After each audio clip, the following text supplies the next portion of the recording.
كان المشهد مرعبا، إذ خرج من تحت الأرض أكثر من 10 وحوش ضخمة، وأحاطوا ب100 شخص من كل الجهات، ناشرين الرعب في المكان. عندما ظهرت الكائنات الشرسة، أصيب الجميع بالذعر وهربوا نحو الغابة.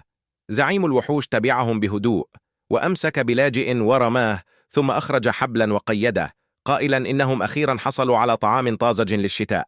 الآخرون حاولوا الهرب عندما رأوا ذلك، لكن الوحش أمسك بهم وقطع طريقهم.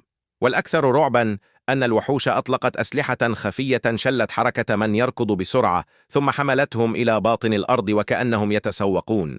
وبينما كان أحد الأطفال على وشك أن يختطف من قبل الوحش، سارع جو لإنقاذه بسرعة، ثم هرب من المكان بأقصى سرعة. لكن كيف للوحش أن يتركه ينجو بهذه السهولة؟ إذ بدأ يصرخ ويطارده بجنون من الخلف. سقط جو أرضا، فاندفع الوحش إلى الأمام بسرعة، فاستغل جو الفرصة وتسلق القصب بسرعة، لكنه لم يتوقع أن الوحش قادر على القفز أيضا.